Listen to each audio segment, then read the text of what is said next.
Bring in adjunct professor at Montclair State University, Dan Geltrude. All right, so Dan, let's just jump into this. I mean, what does this say about the Magnificent Seven stretching the bull market? Well, we've definitely seen really strong performance from these major tech stocks overall. Alphabet leading the way, of course, but when you look at the Magnificent Seven, they are up 27% year to date. But there's some investor caution out there because when you look at Apple and Tesla, both of them are down year to date. So good news and bad news among the Magnificent Seven, but overall, positive.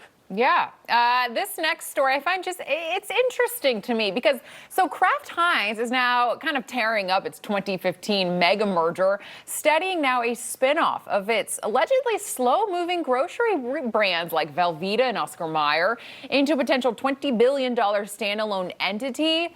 Dan, what do you think of this? I mean, does this move rescue shareholder returns or just mask maybe deeper failures?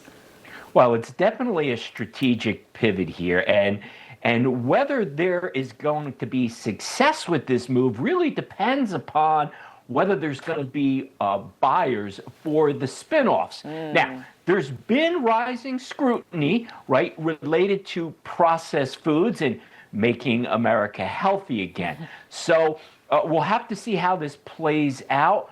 But if you look to Kellogg's, they're the ones who had that blueprint for success as far as these spinoffs go. So it has been done before, and I think Kraft is looking at that saying, maybe we can do that too. Yeah, I find it kind of funny to hear that Velveeta and Oscar Mayer were kind of their slower moving brands. I thought they were pretty popular, but again, with Maha coming in, it's gonna be interesting to see kind of what people pick up at the grocery store. But so this is the big story we're talking about today. Southwest Airlines accelerating into 2026 with a major business flip. No more open seating. So starting July 29th, that's coming up, passengers can buy seats, extra leg room, even preferred boarding. All right. Dan, what do you make of this move? Is it a big game changer for growth for the company, or is it breaking away from everything that really made Southwest so unique? Well, I assume that there were a lot of people who like that, being they've had that in place for so many decades. Personally, I didn't really quite understand the whole cattle approach to getting people on an airplane, but I guess there were people that liked it. However, now with this change, which I am in favor of, because if I'm getting on an airplane, I want to know where I'm sitting. How about that?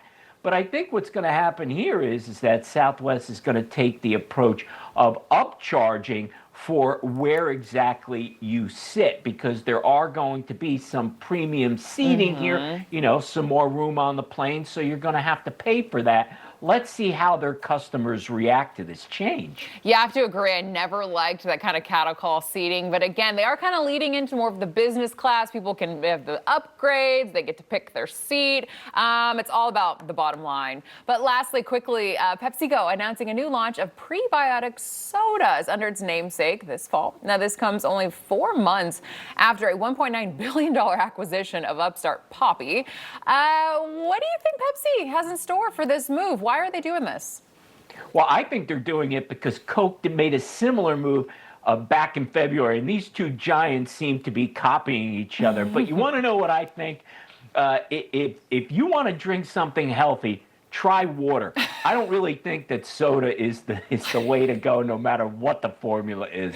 Yeah, if you're counting on soda to get your pro and prebiotics, you might want to kind of reconsider a couple of things. But this is an interesting move. Dan Geltrude, thank you so much for joining us this morning. Great seeing you. Thanks, Alex.